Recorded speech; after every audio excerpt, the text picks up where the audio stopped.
అన్నదాత అన్నదాత మీ అన్నదాత చెమటోడ్చి ఆహారాన్నందించే రైతన్నా అనునిత్యం నీ కండదండగా నిలిచే నేస్తం ఎవరన్నా అన్నదాత అన్నదాత మీ అన్నదాత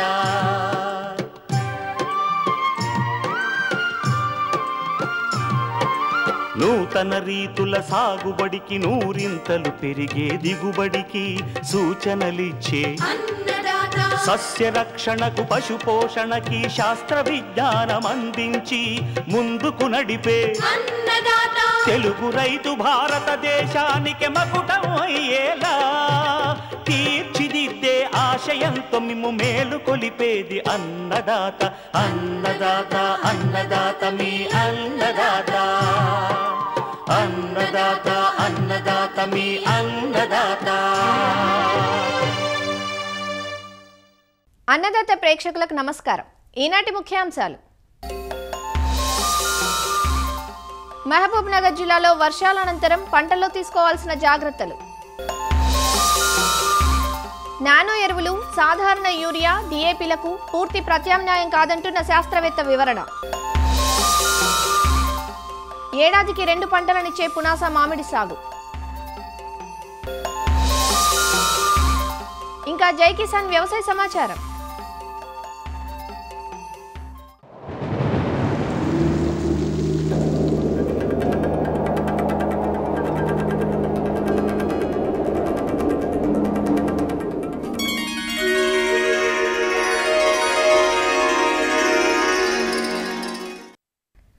వారం 10 రోజులుగా ఉభయ తెలుగు రాష్ట్రాలు అధిక వర్షాలు వరదలతో అతలాకుతలమయ్యాయి. ఒకచోట కొద్దిగా తగ్గితే మరోచోట వరదలు విరుచుకుపడ్డాయి. దాదాపు అన్ని జలాశయాలు నిండు కుండలను తలపించాయి. కొన్ని చోట్ల గండ్లు పడి పొలాలు నీట మునిగాయి కూడా. కేవలం వర్ష సమస్యలున్న ప్రాంతాల్లో పంటలు కొంత తెరిపిన పడ్డా వరదలు ముంచెత్తిన ప్రాంతాల్లో పంటలు ఇంకా నీటిలోనే నానుతున్నాయి. వర్షాభావం ఎక్కువగా ఉండే ఉమ్మడి మహబూబ్ నగర్ జిల్లాలో సైతం ఈ అధిక వర్షాలు పంటలను దెబ్బతీశాయి. ముఖ్యంగా ఇక్కడ సాగయ్యే ప్రధాన పంటలైన వరి, ప్రత్తి, కంది, మొక్కజొన్న పంటలను కాపాడుకునే మార్గాలను సూచిస్తున్నారు నాగర్ కర్నూలు జిల్లా Palem Krishi Vignana Kendram program coordinator doctor T Prabhakar Reddy. ముఖ్యంగా గత వారం రోజుల్లోనే 200 నుంచి 250 మిల్లీమీటర్ల వరకు కూడా అధికంగా వర్షపాతం నమోదు కావడం అనేది చాలా ప్రాంతాల్లో కూడా రికార్డు కావడం జరిగింది. ఇలాంటి పరిస్థితుల్లో పంటల్లో తీసుకోవాల్సిన యాజమాన్య పద్ధతుల గురించి తెలుసుకుందాం.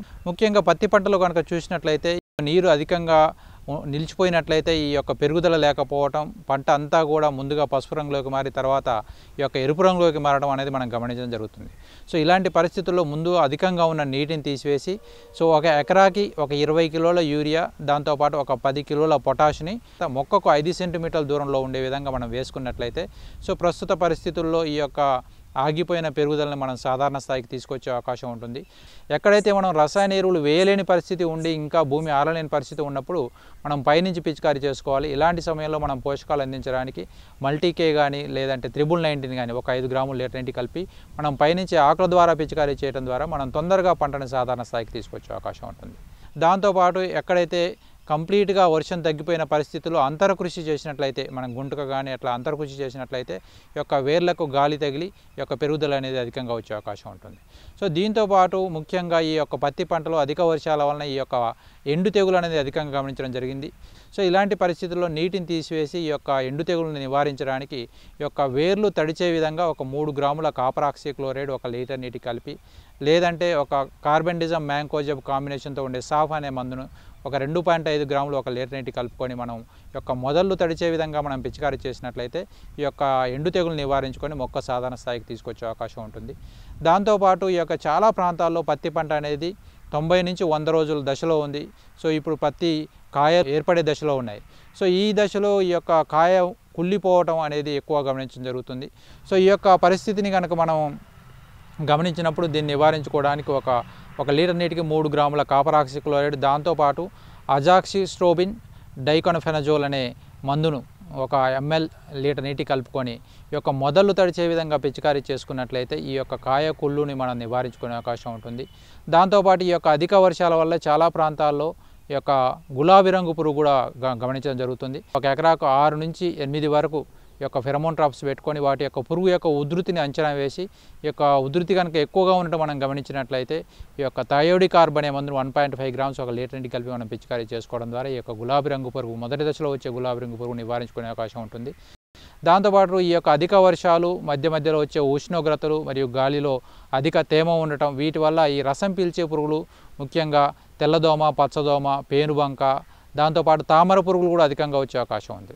సో వీటి యొక్క ఉధృతి ఎక్కువైనప్పుడు మనకు ఈ యొక్క పంట అంతా కూడా డ్యామేజ్ అయ్యే అవకాశం ఉంటుంది. కాబట్టి సో ఇలాంటి పరిస్థితి కనుక మనం గమనించినప్పుడు మనం ముందుగా పత్తి పంటలో నీలిరంగు జిగురొట్టలు, పసుపు రంగు జిగురొట్టలు ఒక 5 కనుక మనం అమర్చుకొని మన పత్తి పంటలో ఒక ఎకరాకి అమర్చుకొని దీని ద్వారా యొక్క పురుగుల ఉధృతి మనం గమనించి సో దాని ఆధారంగా మనం యాజమాన్య పద్ధతులు చేపట్టవలసిన అవసరం ఉంటుంది. ఇప్పుడు ఈ రసం పీల్చే పురుగుల ఉధృతి ఎక్కువగా గమనించినప్పుడు మనం థయోమిథాక్సం అనే మందుని 40 గ్రాములు ఒక ఎకరాకు, లేదంటే ఫ్లోనికామైడ్ 60 గ్రాములు ఒక ఎకరాకి. సో ఈ 2 మందులను మనం ఏదో ఒక మందును మనం మార్చి కనుక పిచికారీ చేసుకోవడం ద్వారా ఈ యొక్క రసం పీల్చే పురుగులను కూడా మనం చాలా వరకు మనం కంట్రోల్ చేసుకునే అవకాశం ఉంటుంది.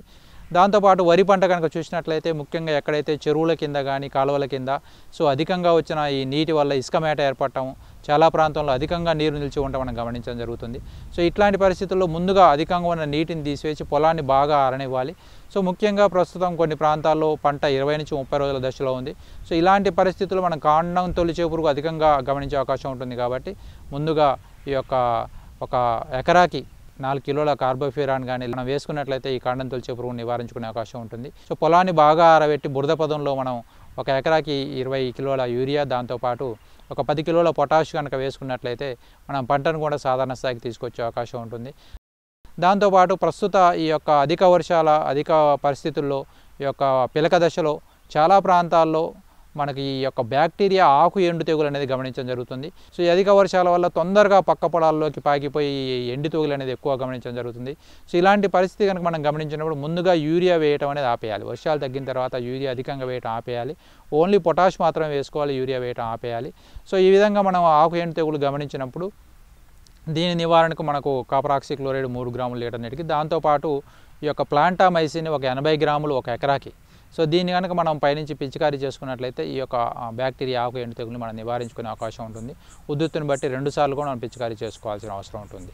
సో ఎక్కడైతే కొన్ని ప్రాంతాల్లో పొట్ట దశలో ఉండే వరిచాలలో పాము పొడ తెగులు కనుక మనం గమనించినప్పుడు హెక్సాకోనజోల్ 2 ml లీటర్ నీటికి, లేదంటే ప్రాపికొనజోల్ 1 ml లీటర్ నీటికి కానీ పిచికారీ చేసుకోవడం ద్వారా కూడా దీన్ని నివారించుకునే పాము పొడ తెగులను కూడా నివారించుకునే అవకాశం ఉంటుంది. దాంతోపాటు కంది పంట కనుక చూసినట్లయితే కంది పంట అనేది నీటి తడులకు చాలా సున్నితమైనది, అధిక నీటిని తట్టుకోలేదు. ముందుగా అధికంగా నీరు నిలిచి ఉండే పరిస్థితి ఉంటే దాన్ని తీసివేయాలి. అధిక నీటి వల్ల ఎండు తెగులు అంటే గుంపులుగా ఎండిపోవడం కనుక మనం గమనించినట్లయితే 3 గ్రాముల మ్యాంకోజబ్ లేదా 2 గ్రాముల మెటలాక్సిల్ సో దీన్ని మనం 1 లీటర్ నీటి కలిపి పైనుంచి పిచికారీ చేసుకోవడం ద్వారా ఈ ఎండు తెగులు నివారించుకునే అవకాశం ఉంటుంది. ఎక్కడైతే నీట మునిగి నీరు అధికంగా ఉండి పంట అంతా కూడా పసుపు రంగులోకి మారిపోవడం, దీని కనుక మనం గమనించినప్పుడు దీనికి 19 కానీ మల్టీకే కానీ ఒక 10 గ్రాములు లీటర్ నీటి కలుపుకొని పైనుంచి పిచికారీ చేసుకోవడం ద్వారా ఈ పంటను తొందరగా సాధారణ స్థాయికి తీసుకొచ్చే అవకాశం ఉంటుంది. దాంతోపాటు మొక్కజొన్న పంట ప్రస్తుతం ఈ యొక్క కంకి దశలో ఉంది. సో ఇలాంటి పరిస్థితుల్లో ఈ యొక్క కాయబరువు వల్ల కూడా మొత్తం పంటంతా పడిపోవడం కూడా గమనించడం జరిగింది. సో ఇలాంటి పరిస్థితుల్లో మొక్కల మొదల్లోకి యొక్క మట్టి ఎగదోసి దానికి యొక్క సపోర్ట్ ఇవ్వటం చాలా ముఖ్యమైన అంశం. మనం ప్రస్తుత పరిస్థితుల్లో రైతులు ఈ యొక్క నష్ట నివారణ చర్యలు చేపట్టే అవకాశం ఉంటుంది.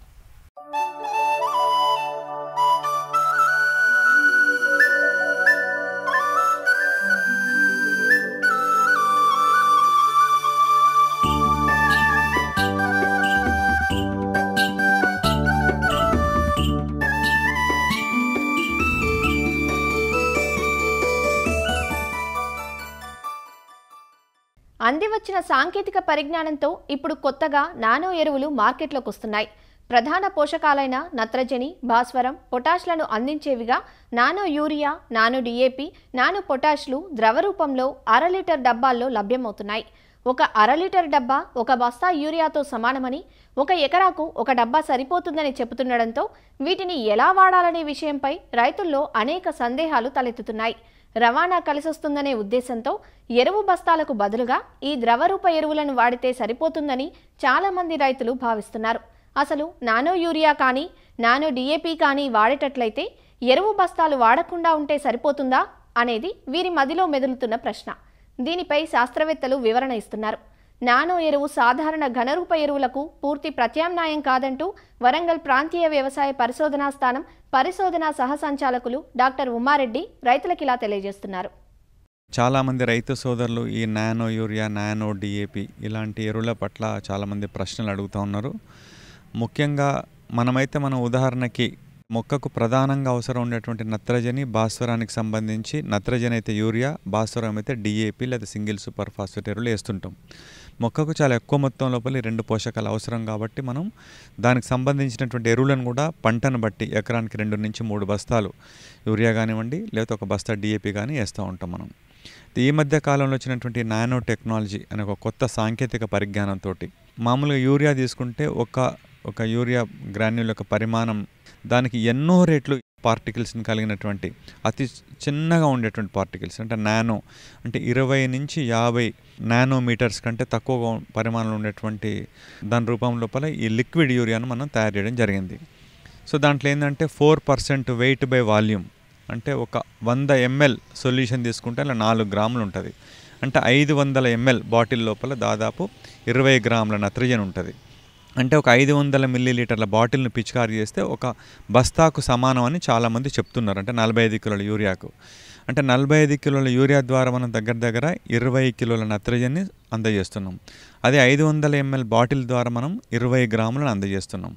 అంటే ఈ 20 గ్రాములు 100కి 100 బాళ్ళు పనిచేసినా కూడా 20 గ్రాములు మాత్రమే మొక్కకు అందుబాటులోకి వస్తుంది. అదే మనం 45 కిలోల బస్తా కనీసం ఒక 10% చేసినా కూడా దాదాపు ఒక 2.3 kgs నత్రజని మొక్కకు అందుబాటులో వస్తుంది. ఏ రకంగా చూసినా కూడా పోషకాల యొక్క మోతాదు యూరియా బస్తా ద్వారా ఎక్కువ అందుబాటులోకి వస్తుంది నానో యూరియా కంటే. కాకపోతే నానో యూరియాలు ఏంటంటే పార్టికల్ సైజ్ చాలా చిన్నవిగా ఉండడం చేత మొక్కలోకి చొచ్చుకపోవడం సాధ్యమవుతుంది కాబట్టి కొంత ఎఫిషియన్సీ ఉండేందుకు అవకాశం ఉంది. కానీ మనం ఇప్పటికిప్పుడే ఒక 1/2 లీటర్ నానో యూరియాకు 1 బస్తా యూరియా సమానం మనం ఎక్కడ చెప్తలేం. ఇంకా కూడా పరిశోధనలు ఉండింది. కాకపోతే అది చల్లుకోవడానికి వేసుకోవడానికి చాలా కన్వీనియంట్గా ఉండడం చేత రైతు సోదరులు వివిధ పురుగు మందులలో కానీ ఇతర పద్ధతి లోపల నానో యూరియాను పిచికారీ చేస్తూ ఉన్నారు.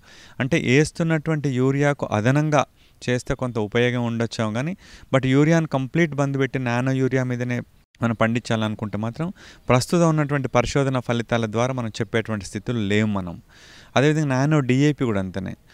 దాంట్లో కూడా 8% నత్రజని, 16% భాస్వరం. అంటే ఒక 500 మిల్లీలీటర్ల బాటిల్ ద్వారా 80 గ్రాముల భాస్వరాన్ని మనం అందజేస్తున్నాం. అదే మీరు డిఏపి ద్వారానైతే 23 కిలోల భాస్వరాన్ని అందజేస్తాం మనం. అంటే ఏ రకంగా చూసినా నానో యూరియాలే కానివ్వండి, నానో డిఏపిలే కానివ్వండి, మనం అందజేస్తున్నటువంటి పోషకాల మోతాదు చాలా తక్కువ. కాకపోతే టెక్నాలజీ పరంగా పార్టికల్ సైజ్ చాలా చిన్నగా ఉండడం చేత సర్ఫేస్ ఏరియా ఎక్కువగా ఉండి వాటి పరిమాణం తక్కువగా ఉండడం వల్ల మొక్కలోకి ఈజీగా చొచ్చుకొని పోవడం వల్ల ఎఫిషియన్సీ ఎక్కువ ఉండే అవకాశం ఉన్నమాట వాస్తవం. కానీ పోషకాల యొక్క మోతాదులో చాలా తేడాలు ఉండడం చేత ఇప్పటికిప్పుడైతే మనం చెప్తలేం.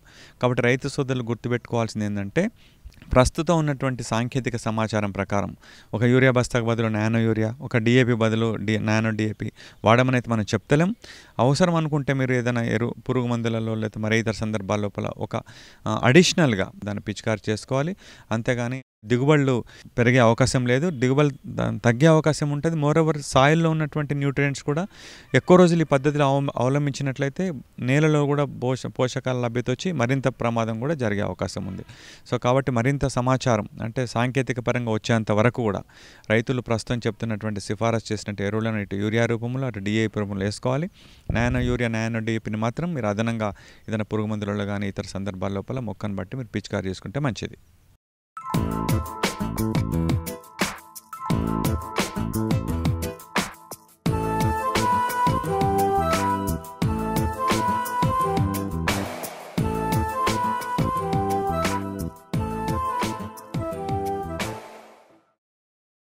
మధుర ఫలం మామిడి రుచులను ఆస్వాదించని వారు ఎవరుంటారు చెప్పండి.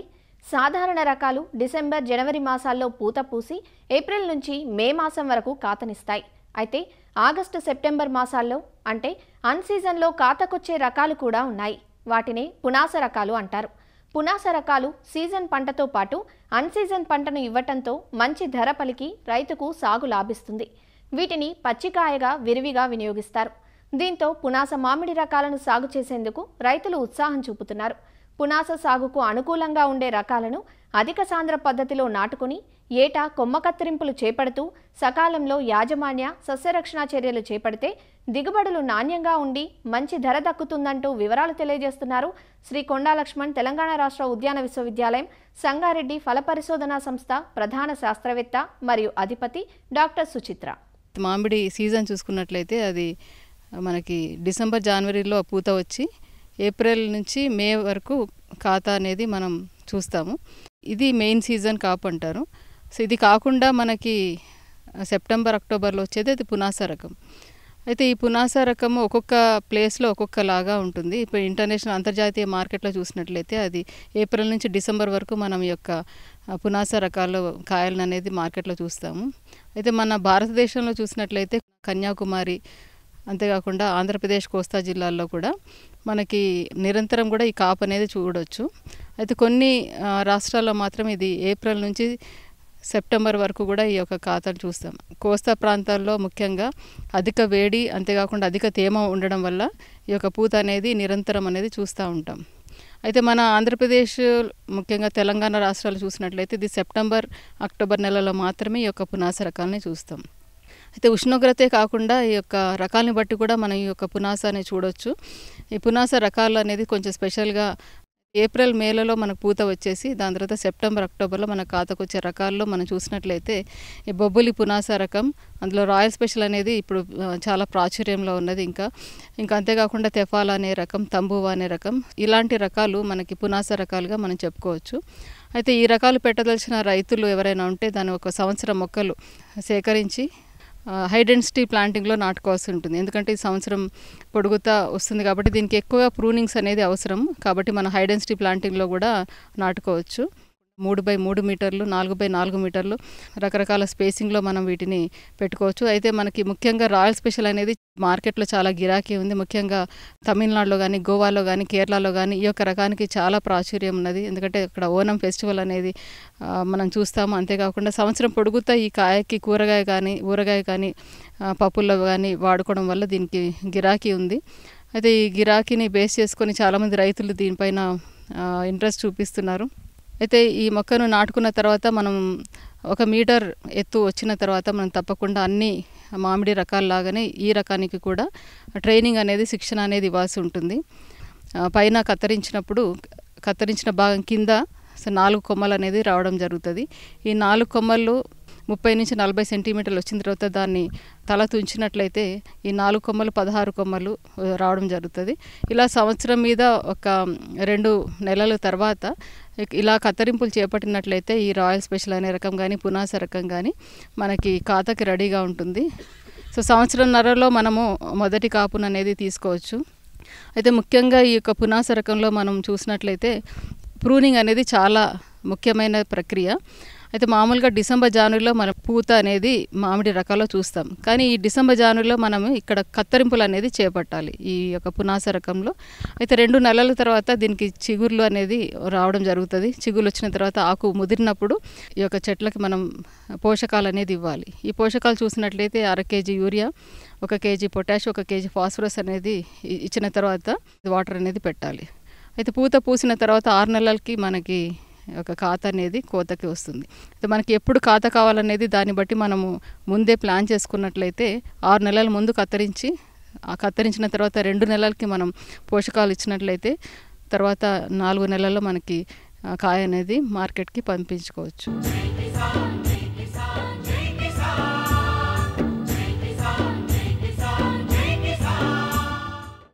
వ్యవసాయ సమాచారం ఇప్పుడు జై కిసాన్లో చూద్దాం. విచక్షణారహితంగా క్రిమిసంహారక మందులు వినియోగించకుండా సమగ్ర సస్యరక్షణ విధానాన్ని అమలు చేయాలని కరీంనగర్ జిల్లాలో 2 రోజుల పాటు కేంద్రీయ సమగ్ర సస్యరక్షణ కేంద్రం ఆధ్వర్యంలో అవగాహన కల్పించారు. ముఖ్యంగా కూరగాయ పంటల్లో సమగ్ర సస్యరక్షణ విధానాలను అవలంబించాలంటూ రైతులు, పురుగుమందుల డీలర్లకు అవగాహన కల్పించారు. అవసరమైతే తప్ప పురుగుమందుల జోలికి వెళ్లవద్దని, ఈ విషయంలో డీలర్లు సైతం రైతులకు సహకరించాలని ప్లాంట్ ప్రొటెక్షన్ అధికారి సునీత తెలిపారు. రైతులకు వివిధ పంటలలో సమగ్ర సస్య రక్షణ ఎలా చేపట్టాలి తదితర అంశాలపై ప్రత్యేక కార్యాచరణ రూపొందిస్తున్నారు. అయితే సిప్మాక్ అధికారి సునీత మనతో ఉన్నారు. అసలు ఈ ఉద్దేశం ఏంటి, దాని కారణాలు ఏంటి ఒకసారి అడిగి తెలుసుకునే ప్రయత్నం చేద్దాం. ఈ సమగ్ర సస్య రక్షణ ఎందుకు ఇవ్వాలనుకుంటున్నారు? ఈ మధ్య పర్యావరణ సమతుల్యం దెబ్బతింటుంది, అధిక రసాయనిక మందులు ఉపయోగిస్తున్నారు. సో అందుకని రైతులకి ఒక శిక్షణా కార్యక్రమం ఏర్పాటు చేసాము ఈరోజు. ఇందులో ముఖ్యంగా కూరగాయల పంట మీద సమగ్ర సస్య రక్షణ పద్ధతుల ద్వారా తక్కువ ఖర్చుతో అధిక దిగుబడి, అంటే మన పంటలో సహజంగా మిత్ర పురుగులు ఉంటాయి, ఆ మిత్ర పురుగులను కాపాడుకుంటూ హాని చేసే పురుగుల్ని వివిధ పద్ధతుల ద్వారా ఎలా కంట్రోల్ చేసుకొని మనం అధిక దిగుబడిని సాధించవచ్చో మనం తెలియజేయడానికి ఈరోజు ఈ సదస్సు అనేది ఏర్పాటు చేయడం జరిగిందండి. ప్రధానంగా చూసుకుంటే సేంద్రియ ఎరువుల వల్ల దిగుబడులు తగ్గుతాయన్న ఒక అపోహ ఉంది, దాన్ని ఏమంటారు? సేంద్రియ ఎరువుల వలన ఎప్పుడూ ఎటువంటి నష్టము జరగదు. కాకపోతే మిగతా కారణాలైనటువంటి ఈ రసాయనిక ఎరువుల వాడకం వలన వీటి వలన తగ్గుతుంది, అది ఒక అపోహ మాత్రమే. ప్రధానంగా వరికి ప్రత్యామ్నాయంగా ఈ ప్రాంతంలో ఎలాంటి కూరగాయలు పండొచ్చు? చిక్కుడు కానీ, అగరకాయల పంట కానీ, లేకపోతే ఇంకా మిరప కానీ అన్నీ పండుతాయండి ఇక్కడ. అయితే ఈ సస్యరక్షణలో భాగంగా ఈ కోతుల బెడద, పందుల బెడద కూడా ఉంటుంది కదా, దాని నుంచి కాపాడుకోవడానికి ఎలాంటి చర్యలు తీసుకోవాలి? కోతుల బెడదకి అంతగా లేదు, కానీ ఇప్పుడు చాలామంది సంరక్షణగా ఒక గ్రీన్ క్లాత్ కానీ అట్లా పెట్టుకోవడం జరిగితే, ఒక ప్రొటెక్షన్ లాగా ఏర్పాటు చేసుకోవడం జరిగితే చాలా మటుకు ఈ సమస్యను నివారించవచ్చు. సస్యరక్షణగా అన్ని పంటలకు అంటే ఎలాంటి జాగ్రత్తలు తీసుకోవాలని రైతులకు సూచిస్తారు? సస్య రక్షణగా ముఖ్యంగా 4 పద్ధతులు అవలంబించాలండి. ఈ 4 పద్ధతుల్లో సేద్య పద్ధతుల ద్వారా ఒక 25% మనం చీడపురుగులు నివారించవచ్చు. అలాగే యాంత్రిక పద్ధతుల ద్వారా ఒక 35% నివారించవచ్చు. అలాగే జీవ నియంత్రణ పద్ధతుల ద్వారా బయలాజికల్ ఏజెంట్స్ వాడకం ద్వారా ఇంకొక 60 to 75% మనం కంట్రోల్ చేయవచ్చు. మిగతా ఏదైతే ఉన్నదో 25% అది సిఐబిఆర్సి రికమెండ్ చేసిన మందులు తగిన డోసులో, తగిన కాలంలో, తగిన టైంలో వాడితే మనం పూర్తిగా ఈ సమగ్ర సస్య రక్షణను సాధించవచ్చు. డీలర్లకు ముఖ్యంగా మేము ఇచ్చే సలహా ఏంటంటే, రైతులకు అనవసరముగా సింథటిక్ పైరెథ్రాయిడ్స్ సిఫారసు చేయవద్దు. పంటలో ఉన్నటువంటి ఇంటెన్సిటీ బట్టి, ఆ పురుగు ఇంటెన్సిటీ బట్టి కొంచెం లో మోతాదులో పర్యావరణం కాలుష్యం కాకుండా ఉండే మందులు సిఫారసు చేయాలి. అది కూడా సిఐబిఆర్సి గైడ్ చేసినటువంటి క్రాప్ స్పెసిఫిక్, పెస్ట్ స్పెసిఫిక్ మందుల్ని సిఫారసు చేయవలసిందిగా నేను కోరుకుంటున్నాను. రైతులు అనుమానాలు ఉంటే డైరెక్ట్గా మా సిప్మాక్ సెంటర్కి కాల్ చేయవచ్చు, లేకపోతే దగ్గరలో ఉన్నటువంటి డిహెచ్ఓ కానీ డిఏఓ కార్యాలయానికి ఫోన్ చేయవచ్చు. అలాగే దగ్గరలో ఉన్న ARS dot centres, KVK centres ఉన్నాయి, వాళ్ళని సంప్రదించవచ్చు.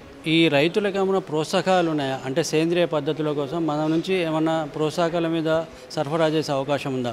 ఫైనాన్షియల్ బెనిఫిట్స్ లేవు, కానీ అడాప్ట్ చేయడానికి ఒక ఫ్రీ శాంపుల్స్ అనేవి, ఫెరమోన్ ట్రాప్స్ కానీ, లేకపోతే ఐపీఎం కిట్స్ అనేవి కానీ పొలం బడిలో డిస్ట్రిబ్యూట్ చేయడం జరుగుతుందండి.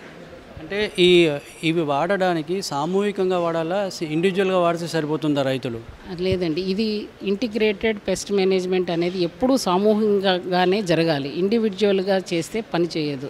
సో రైతు సోదరులందరికీ నా మనవి ఏంటంటే, ఉన్న పొలంలో ఒకళ్ళు చేసి ఒకళ్ళు చేయకుండా ఉండకూడదు, అందరూ సామూహికంగానే ఈ చర్యలు చేపట్టాలి. అయితే విచక్షణ రహితంగా మందుల వాడకం వల్ల భూసారం కోల్పోయి నష్టం జరిగే అవకాశం ఉంది. అందువల్ల రైతుల్లో అవగాహన కల్పిస్తున్నామని చెప్పేసి సునీత అంటున్నారు. కెమెరామెన్ తిరుపతితో అలీముద్దీన్, ఈటీవీ న్యూస్. మరిన్ని విభిన్న అంశాలతో రేపటి అన్నదాతలో మళ్ళీ కలుసుకుందాం. అంతవరకు సెలవు, నమస్కారం. అన్నదాతలు తమ సందేహాలు, సమస్యలను 1800-425-4085 టోల్ ఫ్రీ నెంబర్లో ఉదయం 10 గంటల నుంచి 11 గంటల మధ్య పని దినాలలో సంప్రదించగలరు. ఈ కార్యక్రమాన్ని యూట్యూబ్లో www.youtube.com/అన్నదాత ఈటీవీ లింక్ ద్వారా వీక్షించవచ్చు. అన్నదాత కథనాలు ఈటీవీ విన్ మొబైల్ యాప్లో వీక్షించండి.